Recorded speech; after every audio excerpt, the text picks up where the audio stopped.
जय राम। ग्वालियर से पूछते हैं, बाबा तप और तपश्चर्या क्या चीज है? क्या शास्त्रों में परमात्मा होता है? क्या गुरु पूजनीय होता है?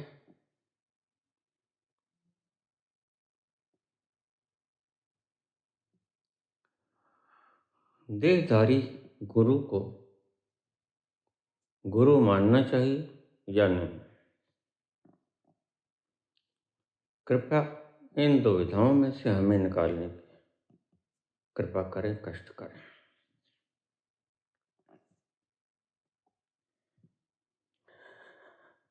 तप क्या है? इंद्रियों को सताना तप नहीं है। इंद्रियों को वश में करना तप है। इंद्रियों को सताना तप नहीं है। इंद्रियों को वश में करके, मन को वश में करके, इंद्रियों को वश में करके इंद्र हो जाना और इंद्रियों को अपने इशारों पर नचाना, यह है तप। तपश्चर्या, तप कोई एक पांव पे खड़े हो जाना, उल्टे बल खड़े हो जाना, सर्कस करना तप नहीं।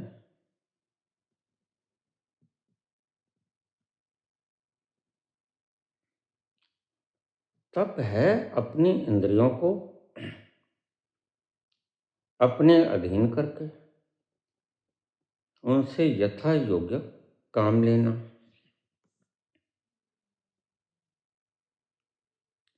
आज तुम इंद्रियों के गुलाम हो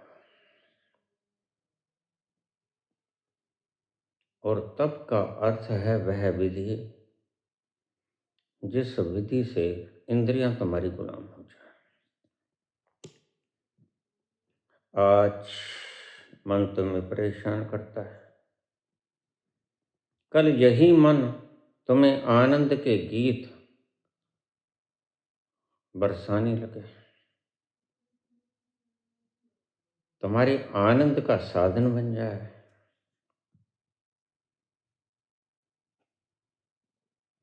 यह तब होगा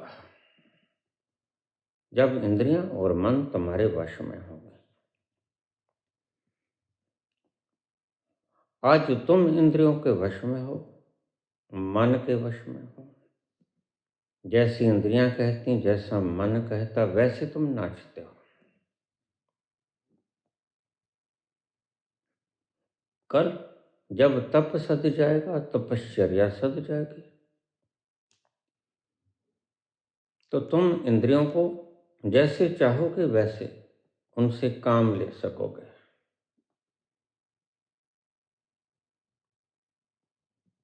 जब इंद्रियां तुम्हारे वश में होती हैं, आपने देखा जब किसी को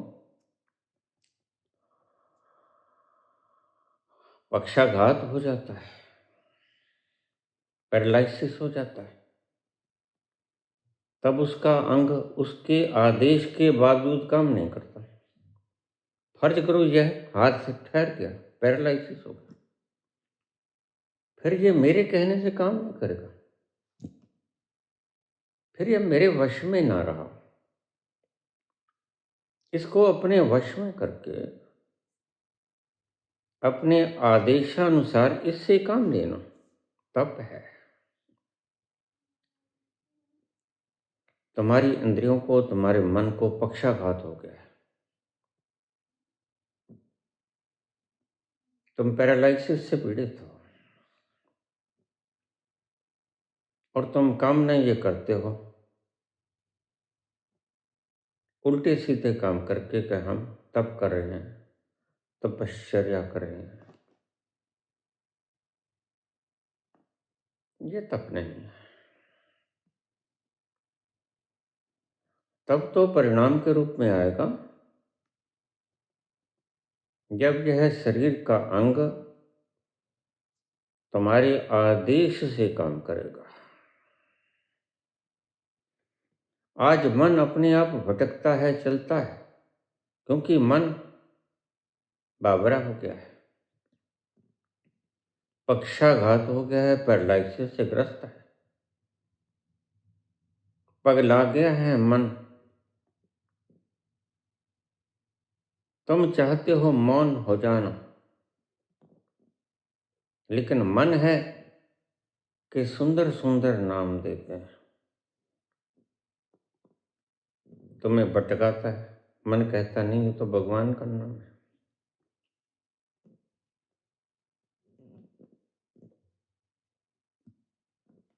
मन तुम्हारे अधीन ना रहा।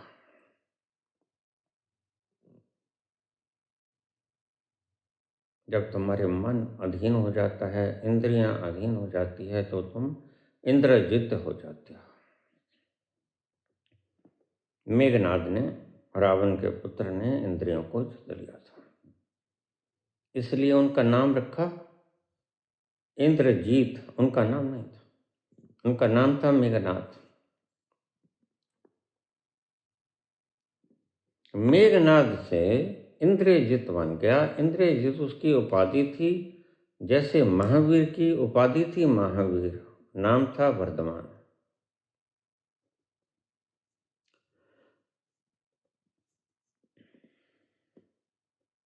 तप और तपश्चर्या शरीर विशेष के किसी अंग को डराना, थकाना,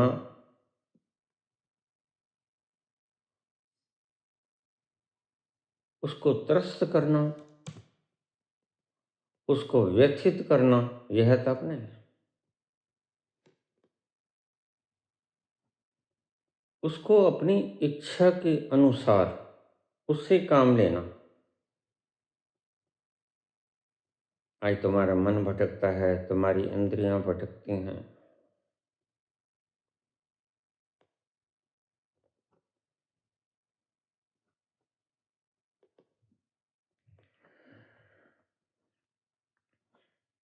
यह भटकन तुम्हें कहीं पहुंचने नहीं देती। माला तो कर में फिरे, जीव फिरे मुंह मां। माला तो कर में फिरे, जीव फिरे मुख मां।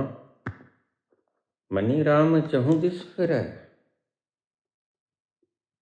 मन चारों ओर फिरता है। यह तो स्मरण नाम, तुम तो इसी को स्मरण करते हो।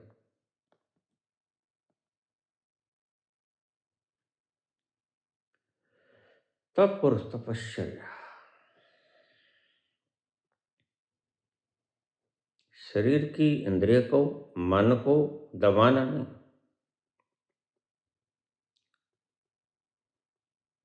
वर्ण इन्हें स्वस्थ करके आज ये रोगग्रस्त हैं, पैरालिसिस है। इन्हें स्वस्थ करके इनसे काम लेना, जिस काम के लिए ये बने।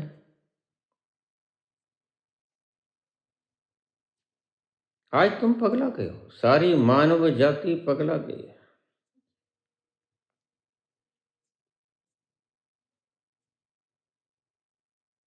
अंधी दौड़ शुरू है, और यह दौड़ बिल्कुल कोलू के बैल की तरह है। सारे दिन कोलू का बैल चलता है। सांझ जब उसके आंख की पट्टी खुलती है, वह पाता है कि मैं वहीं का वहीं हूं। यह कोई तपस्या नहीं, यह तो गोल गोल घूमता है सारा दिन।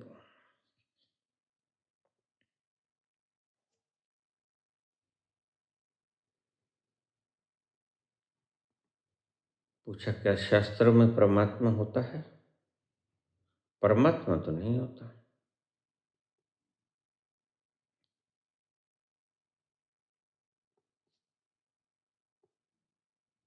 जैसे अणु बम बनाने का फार्मूला किताबों में होता है,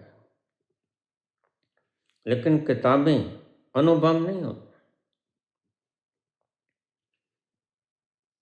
अणु बम को बनाने का फार्मूलेशन होता है।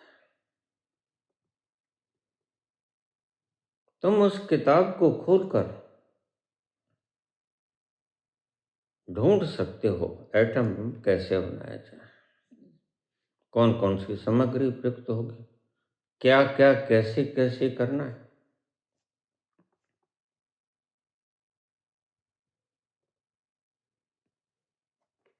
किताबों में परमात्मा नहीं होता, लेकिन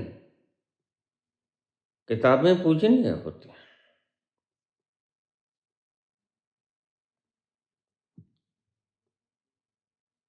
तब तक, जब तक कि तुम्हें मंजिल नहीं मिल जाती। शास्त्र पूजनीय है, जब तक तुम्हें परमात्मा नहीं मिल जाता उसके बाद बेकार हो जाता है। देखो, तुम 5वीं से 6ठी में हो गए, तो 5वीं की किताबें तुम्हारे लिए रद्दी हो गई ना। तुम जरूरतमंद को दे देते हो या बेच देते हो।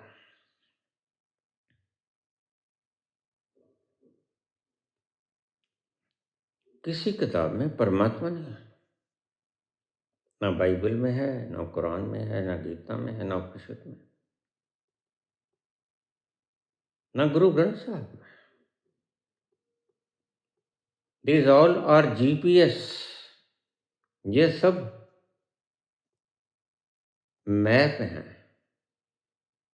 परमात्मा तक पहुंचने के रास्ते इनमें दर्ज हैं।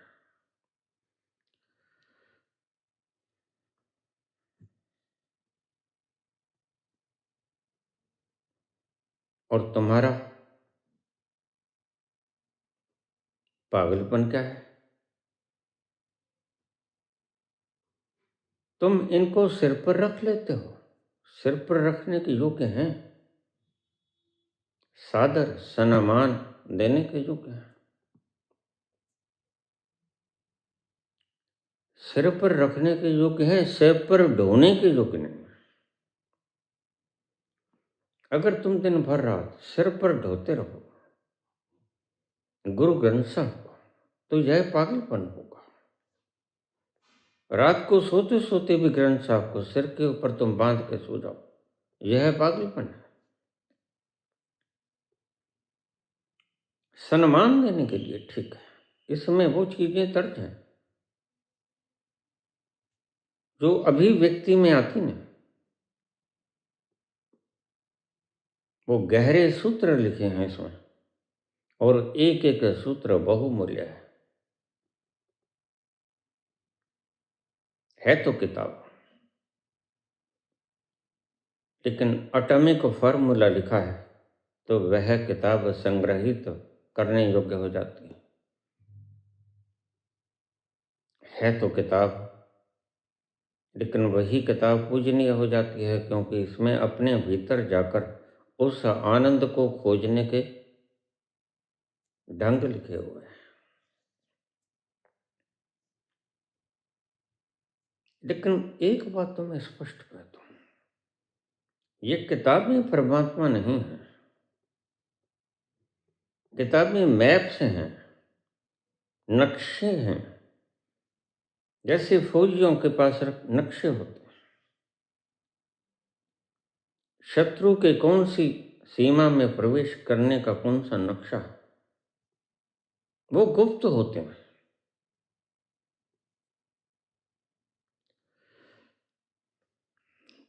किताबों में परमात्मा के नक्शे हैं, किताबें इसीलिए पूजनीय हैं। और जब तुम गहरे आनंद के रस में पहुंच जाओगे तो तुम्हारे लिए किताबें बेकार हो जाएंगी।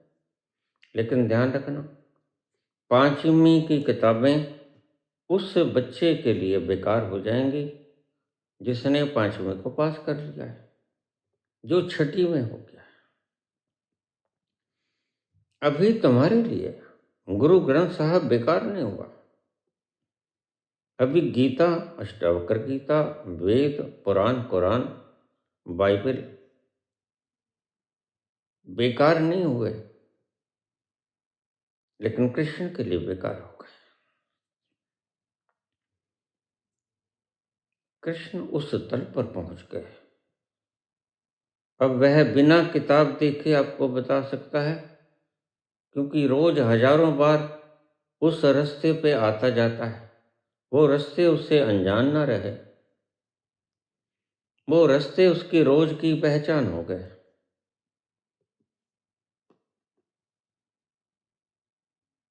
तीसरा पूछो, जो जीवित गुरु है, क्या उसको मानना चाहिए कि नहीं मानना चाहिए? मानने न मानने का सवाल ही नहीं।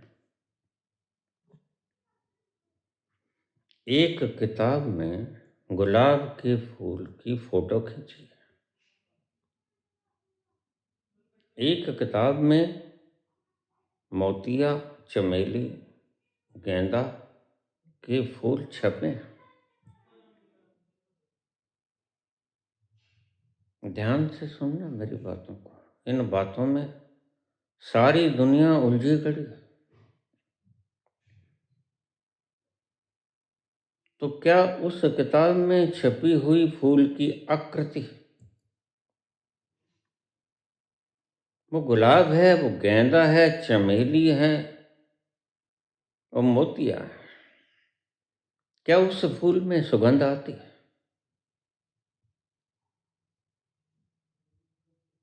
नहीं आती। बस उसी तरह गुरु है।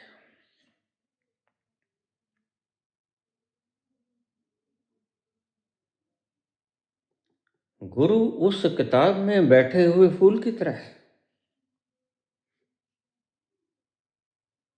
गुरु एक ढांचा है।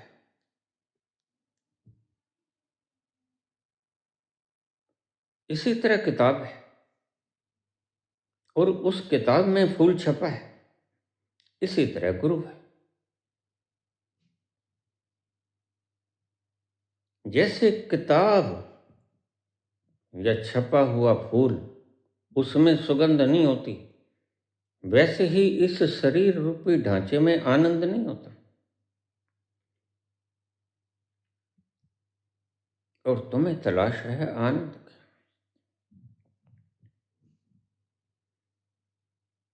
यह तो पांच तत्व का बना हुआ है, और पांचों तत्वों में रस नहीं, पदार्थ है।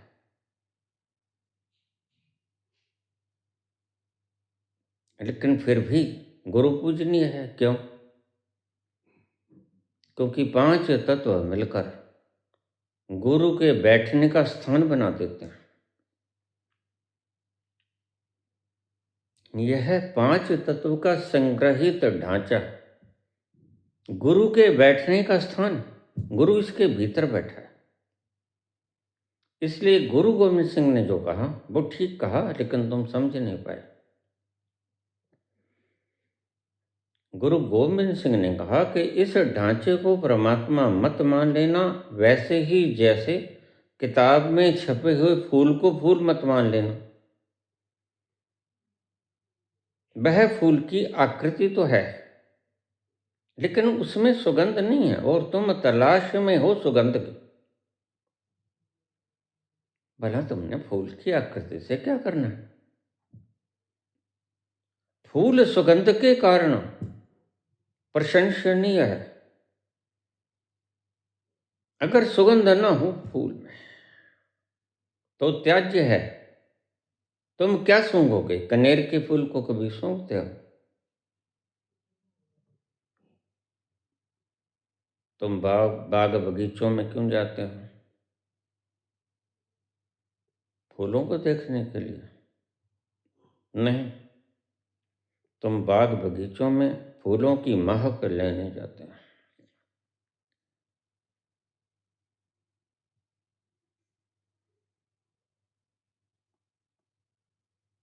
इसलिए गुरु गोविंद सिंह ने कहा, गुरु मान्यो ग्रंथ यह पंचभौतिक शरीर। यह इसके भीतर गुरु विद्यमान है, इसीलिए यह पूजनीय हो जाता है। और जब गुरु इसके भीतर से निकल गया तो आप समाधि दे दोगे, जला दोगे, फिर ये ढांचा रह गया। लेकिन यह ढांचा भी पूजनीय है, इसलिए हमने तत्वों को भी सम्मान दिया। हमने पानी को कहा गंगा मैया, जल देवता, अग्नि को कहा अग्नि देवता, धरती को कहा धरती माता, वायु को कहा वायु देवता। पांचों तत्वों को हमने सम्मान दिया और नमन किया। यह भी त्याज्य नहीं है, क्योंकि इनसे ही तो यह ढांचा बनेगा। अगर इनमें से एक भी नहीं है तो वह ढांचा परमात्मा को अवस्थित होने में रोल अदा नहीं करेगा। जरा सोचो, इस शरीर के ऊपर धरती का तत्व न लगाओ तो क्या मैं तुम्हें दिख पाऊंगा?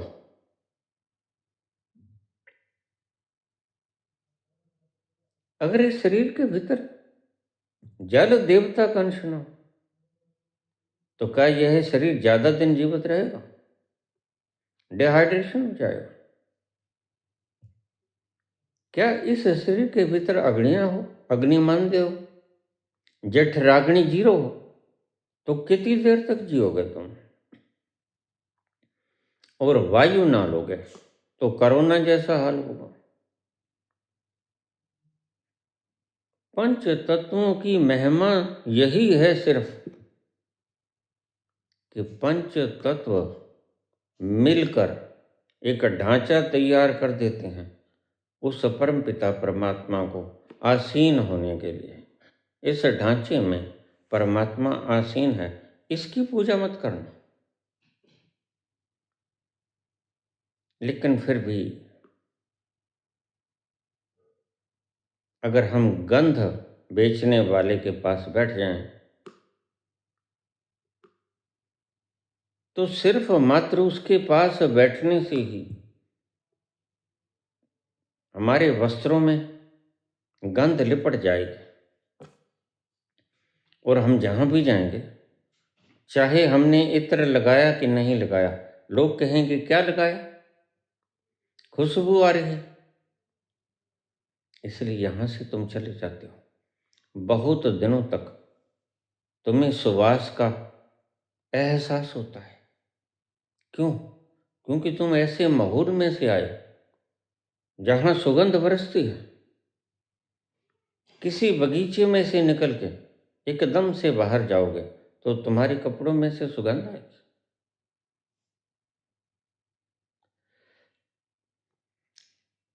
गुरु गोविंद सिंह ने जो कहा उसकी व्याख्या का अर्थ सही नहीं है।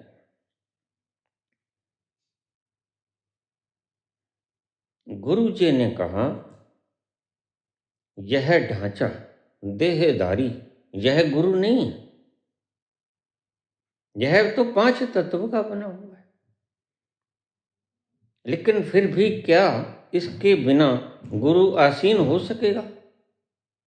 हो तो सकेगा, लेकिन तुम्हें दिखाई नहीं पड़ेगा। प्रगटीकरण नहीं होगा गुरु का। गुरु तो सब जगह मौजूद है। ईशावास्यमिदं सर्वम यत् किंच जगत्याम जगत। लेकिन बात प्रगटीकरण की है, मौजूद तो कण कण में है। जिधर देखता हूं उधर तो ही तो है, हर जर्रे में तो ही तो रूबरू है।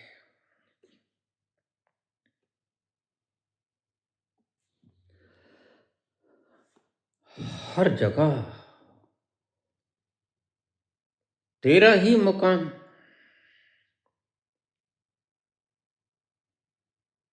कौन सी ऐसी जगह जहां तू नहीं है? सब जगह है, लेकिन फिर इस खंडहर की जरूरत क्या है? प्रगटीकरण के लिए। परमात्मा का प्रगटीकरण यह ढांचा ही कर पाएगा। कितने यंत्र काम करते तुम्हें पता है? कितने यंत्र इकट्ठे होकर प्रयास करते हैं, तब तुम्हें ये आवाज सुनाई पड़ती है। कम से कम 23 यंत्र इकट्ठे काम करते हैं तो आवाज तुम तक आती है। यह यंत्र भी कीमती है, क्योंकि इसके बिना प्रगटीकरण नहीं होता था परमात्मा का, प्रस्तुति नहीं दी जा सकती थी। इसीलिए यह ढांचा पूजनीय है। लेकिन गुरु गोविंद सिंह ने और हिसाब से कहा, तुम मात्र इससे चिपट मत जाना, जैसे महावीर से चिपकाहट हो गई थी गौतम को, और गौतम उलझ गया, पहुंच नहीं सका। मैं रोज कहता हूं, मेरी इस मीठी वाणी को सुनकर इस देह से नेह मत लगा लेना। यह मेरे बैठने का स्थान है। मैं तो तुम्हारे भीतर भी उतना ही हूं। बस इस शरीर से प्रगटीकरण हो गया, तुम्हारे शरीर से प्रगटीकरण होना बाकी, एक दिन हो जाएगा, तुम चिंता मत करो।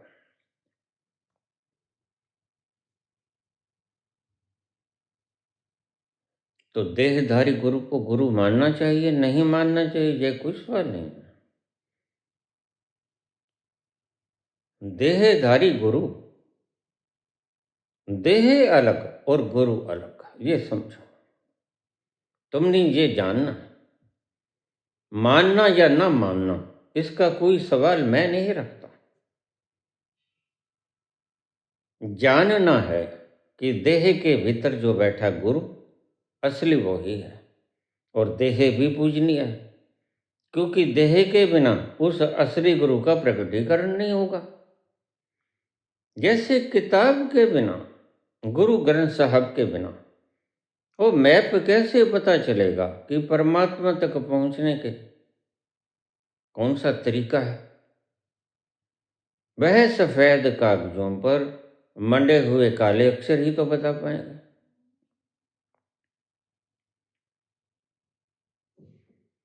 जो जितना भी तुम्हारा सहायक हो जाए, उसका उतना ही उपकार समझ लेना। किताबें भी सहायक है, यह पंचभूतक तत्व भी सहायक है। और समझ कोई जितना साथ निभा दे, उतना ही उपकार समझ कोई जितना साथ निभा दे। जन्म मरण का मेल है सपना, ये सपना विसरा दे। जन्म मरण का मेल है सपना, ये सपना बिसरा दे। कोई न संग मरे मन रे, तू काहे ना धीर धर। ये मोही मोह न जाने, जिनका मोह करे मन रे, तू काहे ना देर धरे। उतना ही उपकार समझ कोई जितना साथ निभाते। बस इसका इतना ही उपकार है कि यह परमात्मा के प्रगटीकरण के काम आया। बैठा तो तुम में भी उतना ही, लेकिन तुम्हारा यंत्र इसे प्रकट नहीं कर पा रहा।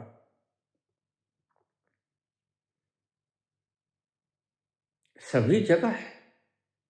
मानस देह में सर्वश्रेष्ठ कृति है मानस देह, परमात्मा के प्रगटीकरण की। और कोई भी शरीर परमात्मा के प्रगटीकरण करने में सहायक नहीं होता। इसलिए मानव जामा सबसे सुंदर माना गया। सबका उतना उतना एहसान कर, सबको प्रणाम कर, क्योंकि उस महारस तक जाने में सबका सहयोग है। जीवा का भी उतना ही सहयोग है, पांच तत्वों का भी उतना ही सहयोग है।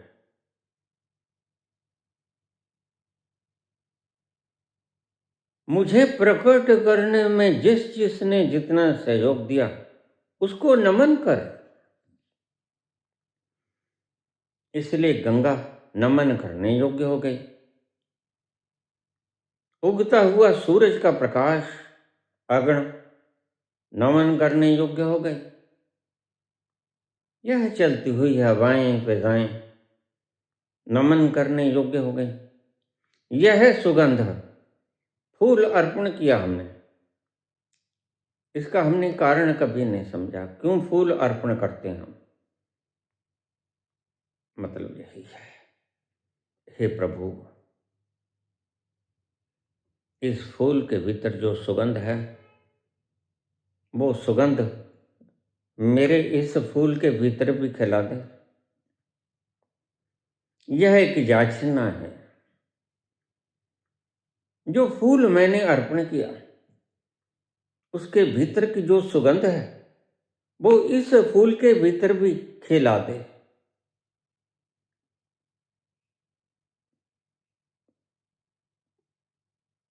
यह एक प्रार्थना थी।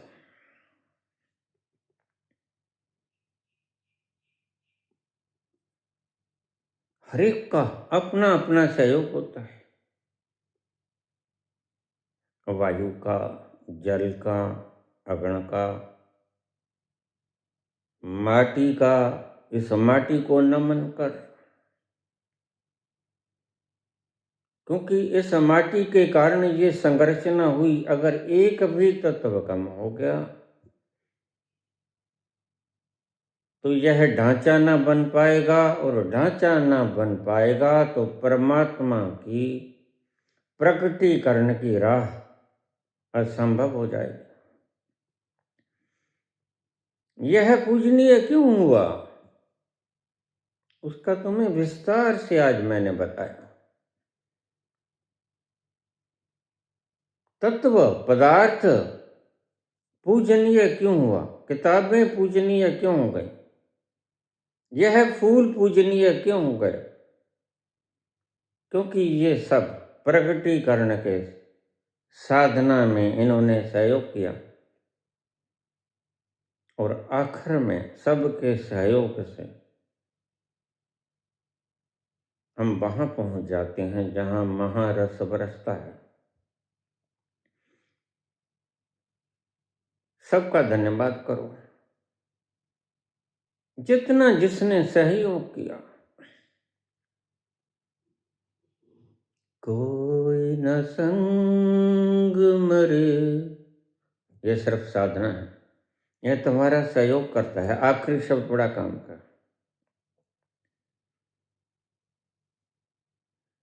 उतना ही उपकार समझ कोई जितना साथ निभाए। सबको नमस्कार कर, जिससे ये ढांचा तैयार हुआ। जन्म मरण का खेल है सपना, ये सपना बिसरा दे। बस इसका कृतज्ञ हो जा, इनको धन्यवाद दे दे। एक शब्द आखिरी बड़ा काम का है, मरना तो तुम्हें ही पड़ेगा। कोई न संग मरे, मरो है जोगी मरो, मरो मरण है मीठा। मरो है जोगी मरो, मरना तो तुम्हारे अहंकार को ही पड़ेगा। मरो मरण है मीठा, ऐसी मरनी मरो, जिस मरनी मर गोरख टिट्ठा। मरना तो तुम्हें ही पड़ेगा। अगर अपने भीतर के गोरख को देखना चाहते हो, तुम्हारे भीतर का जो तुम हो, तुम्हारा नाम जो रख दिया, वो इस ढांचे का नाम है, लेकिन वस्तुतः तो तुम अपने इस ढांचे के भीतर विद्यमान।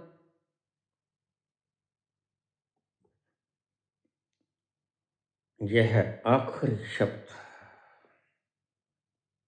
अमूल्य है। सबका सहयोग ले ले, सभी पदार्थों को नमन कर दे, धन्यवाद दे दे कि तुमने सहयोग किया। कोई 2 पल चला, कोई 10 पग चला, सबको धन्यवाद दे दे और विदा हो जा। लेकिन विदा तो तुम्हें ही होना पड़ेगा।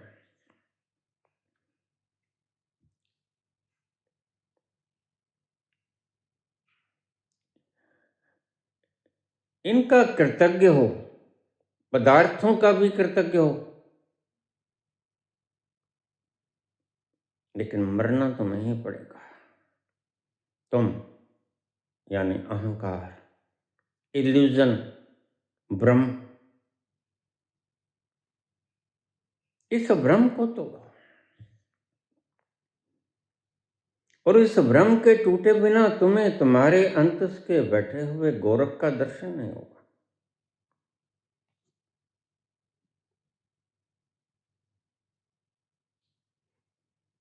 इतना कुछ अगर तुमसे हो जाए तो यही तप और तपश्चर्या है। मानना जानना कुछ भी नहीं है, होना है। तुम प्रभु हो, न तुमने प्रभु मानना है, न तुम्हें जानना है, तुमने होना है। तुमने रस रूप होना है।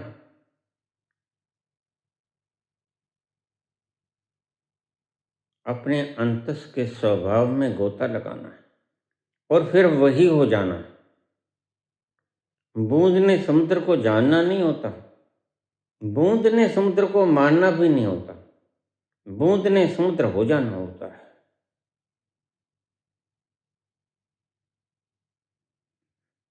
और जिस दिन बूंद समुद्र हो जाती है, उस दिन कृत्य कृत्य हो जाती है। उस दिन आखिरी मुकाम आ जाता है। देवता फूल बरसाते हैं, समग्र सृजना नाचती है। यह नृत्य करता है सारा अस्तित्व। तुम क्या नाचे, सारा अस्तित्व नाचा। ध्यान रखना, जब तुम किसी पशु को काटते हो तो उसका दर्द सिर्फ पशु को नहीं होता, तुम भी उसके ही एक अनन्य अंश हो। तुम्हें भी होता है, तुम्हें पता नहीं चलता। इसी तरह जब कोई एनलाइटेंड होता है तो आनंद सिर्फ उसे ही नहीं आता, उन फिजाओं में आनंद बिखर जाता है, सारा अस्तित्व नाचता है उस घड़ी। इसलिए अगर किसी ने कहा कि तुम जीव हत्या मत करना, तो इसका गहरा कारण ये था कि तुम भीतर से एक जुड़ाव हो। ये भीतर से सब गूंथा हुआ है आपस में, जैसे शरीर की भांति। इसके पैर को चोट पहुंचाओगे तो भी दर्द होगा, इसके हाथ को चोट पहुंचाओगे तो भी दर्द होगा, क्योंकि सब घुसा हुआ है, एक ढांचा है। ऐसे ही अस्तित्व एक ढांचा है, यह यूनिवर्स एक ढांचा है, ब्रह्मांड एक ढांचा है, और तुम उसके अनन्य अंश हो। ये था असली कारण। प्रत्येक व्यक्ति ने अपने अपने ढंग से व्याख्यायित किया, ये बात अलग है, लेकिन असली मतलब ये था कि तुम किसी तरह जीव हत्या करनी बंद कर दो।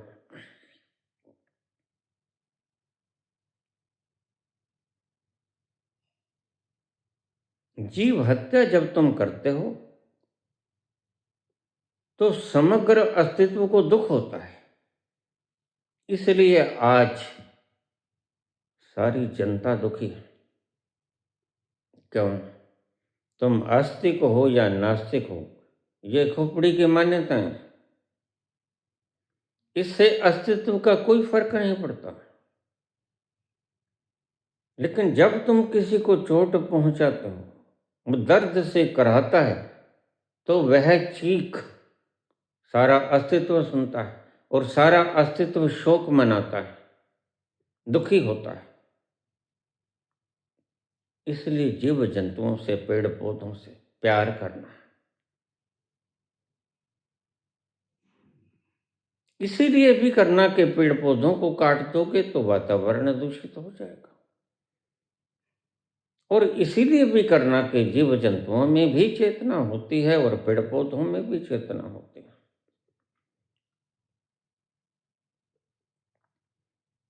सभी कारणों से तुम्हें पेड़ नहीं काटना चाहिए, सभी कारणों से तुम्हें किसी जीव को नहीं मारना चाहिए, क्योंकि वो दुख की लहरें जो छोड़ देंगे वो अस्तित्व पिएगा। हमारे शरीर का कोई भी अंग दुखता है, रात तो हमारी हराम होती ही है।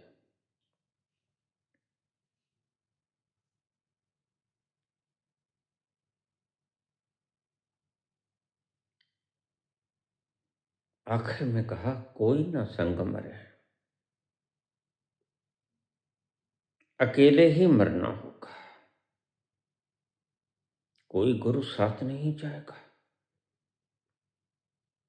और ये गुरु जब मरेंगे तो इनके साथ भी कोई नहीं जाएगा, इनके साथ इनके फैलाए हुए झूठ जाएंगे। इन्होंने लोगों को जो गुमराह किया वो पाप जाएगा। बिना उस रस को पहचाने, जो रस की व्याख्या की, वह पाप जाएगा दूसरे को गुमराह करने का, क्योंकि दूसरे भी तो परमात्मा है। तुम महज पत्थरों को नहीं बोल रहे हो, ध्यान रखना, तुम गीता के व्याख्या कर रहे हो ना आचार्य जी। तो इन पंच तत्व के पुतलों के भीतर वो महासम्राट बैठा है, उसको गुमराह करने की चेष्टा मत करो। थोड़ी देर के लिए धन की वासनाओं के कारण तुम्हारी सब व्याख्याएं तुम्हारी बुद्धि की खोज हैं,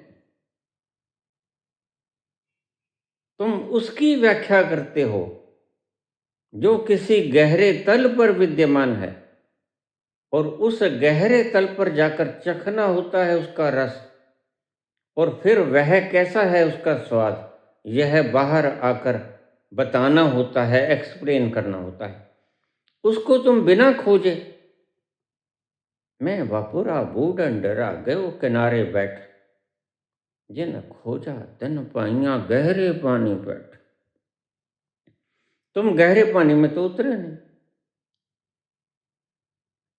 सिर्फ वही हीरे मोती माणिक निकाल के लेके आया जो समुद्र की गहरी तलहटियों में पहुंच गया। तुम व्याख्या करता हो, गहरे तलों पे नहीं पहुंचे इसलिए हीरे मोती लाल नहीं लेके आए। तो फिर तुमने क्या किया? तुम डरे, मौत से डरे, क्योंकि भीतर जाना समुद्र के जोखिम भरा काम है, बड़ा साहस चाहिए, वो तो तुम कर ना सके।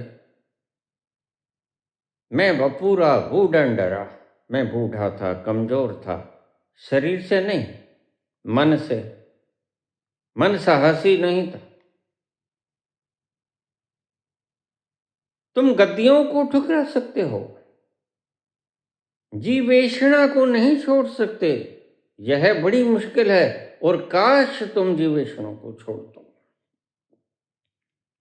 वही पल तुम्हारे लिए खूबसूरती का पल है। जब तुम जीवेषणा को छोड़ पाओगे तो तुम गहरी तलहटी में डूब जाओगे, वहां से मिलेंगे हीरे मोती जौहर लाल, वो तुम बाहर लेके आओगे। फिर उसका व्याख्यान तुम करोगे नहीं, उसका रस जो पिया उसका व्याख्यान करोगे।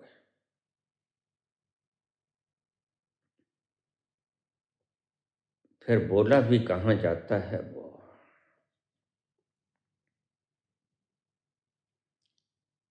जब गहरे तल पर जाकर तुम उसका रसपान कर लेते हो, फिर वह बोलने में आता नहीं, लेकिन कोशिश करते हो कि चलो पूरा ना बोल सकूं, हल्की सी महक बिखेर सकूं। बस सारे संतों की यही कोशिश होती है कि महक तो नहीं दे सकूंगा, लेकिन कोशिश करके देख लूं, शायद उस सुगंधी का प्रमाण इन तक पहुंच जाए। तुम अल्फाजों की व्याख्या करते हो, रस की व्याख्या नहीं करते। तुम शब्दों की व्याख्या करते हो, तुमने रस पिया नहीं, व्याख्या करोगे क्या खाक।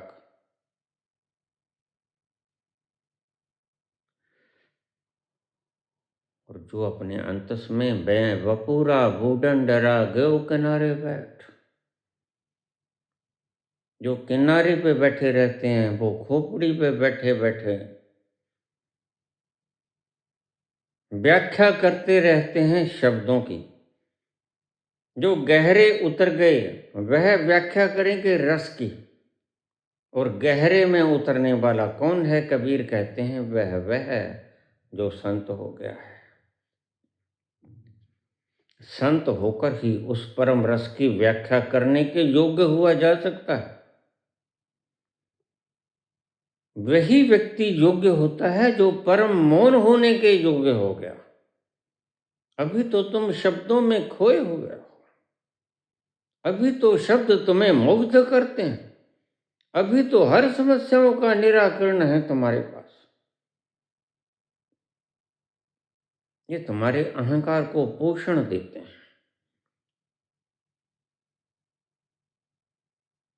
आई नो एवरीथिंग, यह तुम्हारे अहंकार को पोषण देने वाला शब्द है। जबकि तुम मूर्ख हो, तुम कुछ भी नहीं जानते हो।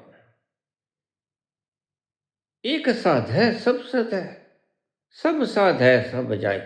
तुमने सब साध लिया, लेकिन एक को नहीं साधा, और जो उस एक को नहीं साधता, उस भीतर के परम रस को नहीं पीता, फिर उसने बाहर के पदार्थ का रस पिया तो क्या पिया? फिर कुछ भी नहीं पिया उसने, फिर वो रीता रह गया, खाली रह गया। किताबों से मार्ग ले लो, जीवत गुरु से मार्ग ले लो, किताबें जड़ हैं, बोल नहीं पाएंगे। जीवित गुरु बेईमान हो सकता है, गुफाएं बना सकता है, और फिर भी तुम भ्रम में रह सकते हो कि हाँ यही सच्चा सतगुरु है। तो फिर तो तुम स्वतंत्र भी हो, तुम भटक भी सकते हो, यही परमात्मा की कृपा है तुम पर। इससे बड़ी कृपा क्या होगी? मुझे लोग कह देते हैं कि परमात्मा बड़ा दयालु है, कृपालु है, न्यायकारी है। क्या खाक न्यायकारी? यह बलात्कार, यह हिंसा, यह चोरी, यह बेईमानी, यह ठगी, यह झूठ, कफर, तूफान, यह तो परमात्मा के नहीं होने का सबूत है। मैंने कहा हूं, तुम इसे इस तरह मान सकते हो। जवाहरलाल मेरे शहर में आए थे, बोल रहे थे गेस्ट हाउस में थोड़े से लोग थे, लेकिन मैं इतना समझदार भी नहीं था और ना समझ भी नहीं था। उस वक्त का याद की बात मुझे आज भी याद है। जवाहरलाल बोले कि कोई व्यक्ति मुझे स्टेज के ऊपर भाषण देते हुए, कोई व्यक्ति मेरे पास आने की चेष्टा किए, सुरक्षा गार्डों ने उसे रोक लिया। मैंने कहा इसे आने दो।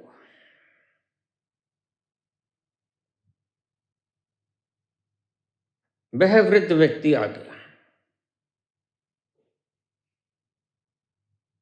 तो जवाहरलाल कहते हैं उन्होंने मेरा कॉलर पकड़ लिया।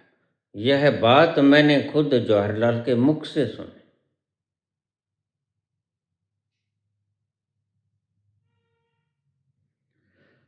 मेरा कॉलर पकड़ के कहने लगे, तुम कहते थे आजादी मिल जाएगी, ये हो जाएगा, वो हो जाएगा, मुझे क्या मिला बताओ? जवाहरलाल कहते हैं अंग्रेजों के सिपाही के गले में हाथ डालने की नौबत अंग्रेजों के जमाने में तुम्हें नहीं थी। तुम्हारे आज प्राइम मिनिस्टर ऑफ इंडिया के गले में हाथ डाल रहे हो तुम। इससे ज्यादा मैं तुम्हें दे भी कह सकता हूं। परमात्मा तुम चोरी करो, छपोरी करो, कत्ल करो, गुनाह करो, गाली निकालो, उसको गाली निकालो, इससे ज्यादा स्वतंत्रता तुम्हें दे भी कह सकता है।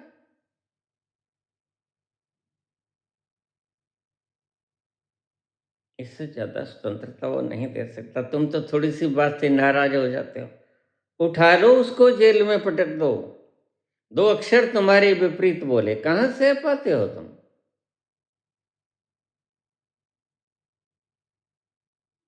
तुम उसका जिगरा देखो, उसकी छाती कितने इंच की होगी जिसको तुम रोज गाली निकालते हो। आधी दुनिया नहीं, पूरी दुनिया नास्तिक है, लेकिन वो तुम्हें तस्लीम करता है।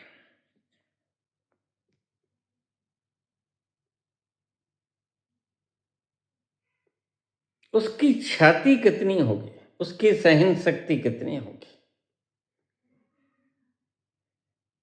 जरा सोचो। वह तुम्हें पाप करने की आजादी भी देता है। वह इसीलिए परमात्मा कहलाता है। अंग्रेजों के एक सिपाही के गले में तुम हाथ नहीं डाल सकते थे। जवाहरलाल बोले कि आज प्राइम मिनिस्टर ऑफ इंडिया के गले में तुम हाथ डाले हो, इससे ज्यादा मैं तुम्हें क्या दे सकता हूं? और वह बूढ़ा जवाहरलाल के पांव छूने लगा, आंखों में आंसू आ गए। उसने कहा ये बात तो ठीक है,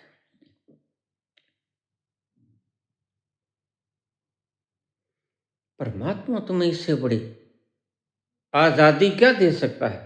यहां तो तुम प्राइम मिनिस्टर के विरुद्ध दो शब्द बोल दो, तत्क्षण जेल में पाओगे अपने आप को। ईडी होगी घर में, सीबीआई होगी, आईटी विभाग होगा, पता है सबने मर जाना है। न कोई रहा है, न कोई रहेगा, न कोई रहा। जो गहरे उतर जाओगे तुम तल पर, अब तो तुम बोलते हो चबर चबर, लेकिन वहां जाकर बिल्कुल उल्टी बात घटती है, उल्टी घटना घटती है। तुम बोलना चाहो तो भी ना बोल पाओगे, वह इतना रसीला है, वो इतना मदहोशी से भरा हुआ है। तुम चाहो कि बोलो, लेकिन तुम बोल ना पाओगे।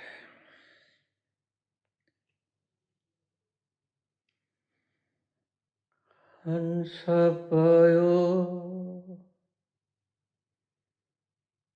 मानसरोवर,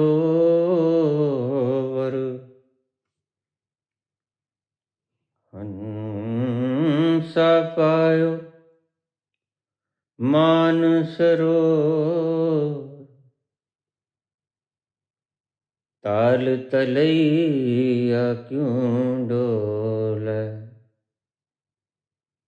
ताल तलैया क्यों डोले, मन मस्त हुआ फिर क्यों बोले, मन मस्त हुआ फिर क्यों बोले, क्यों बोले। अभी तो तुम्हारा मन बोलता चला जाता है तुम्हारी इच्छा के विपरीत। यही है तप। यह मन तुम्हारे कहने से बोले और जो तुम चाहो वो बोले, अंट शंट कुछ न बोले। यह है तप। तुमने अपने इंद्रियों को और इंद्रियों के मन, राजा मन को साध लिया। वो तुम्हारी गिरफ्त में आ गए, वो तुम्हारी चाकरी करने लगे, वो तुम्हारे नौकर हो गए, सेवक हो गए, गुलाम हो गए। लेकिन फिर तुम्हारा मन तुम्हारा गुलाम हो जाता है। तुम्हारी इंद्रियां तुम्हारे वश में रहती हैं, उत्पात नहीं करती, तुम्हारे इशारे पर उठती हैं। तुम जैसी आज्ञा देते हो वैसा काम करती हैं। जब कहते हो कि तुम सो जाओ, इंद्रियां सो जाती हैं। जब तुम उन्हें जगाते हो, जग जाती हैं। पीने के बाद कहाँ बोला जाता है। मस्ती की इस कगार पे आ जाओ जहां तुम्हारा मन अब तो बोलता चला जाता है, फिर बोलने की इच्छा ही ना हो। फिर हो के कौन कौन, ये कौन आ गया। सोए हुए थे चैन से ओढ़े हुए कफन, यहां भी सताने आ गए। किसने पता बता दिया।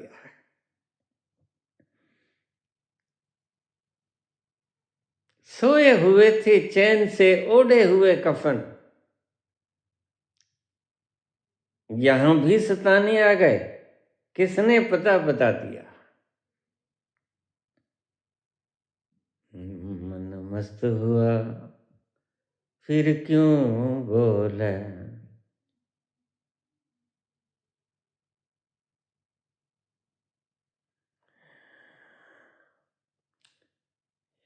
हीरा पायो गांठ गठियायो, हीरो पायो गांठ गठियायो,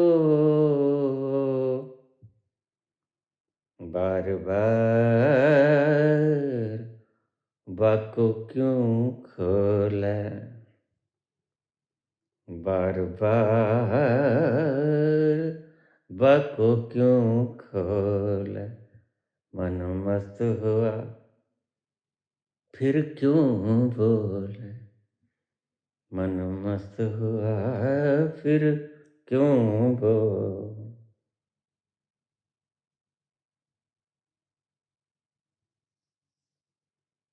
धन्यवाद।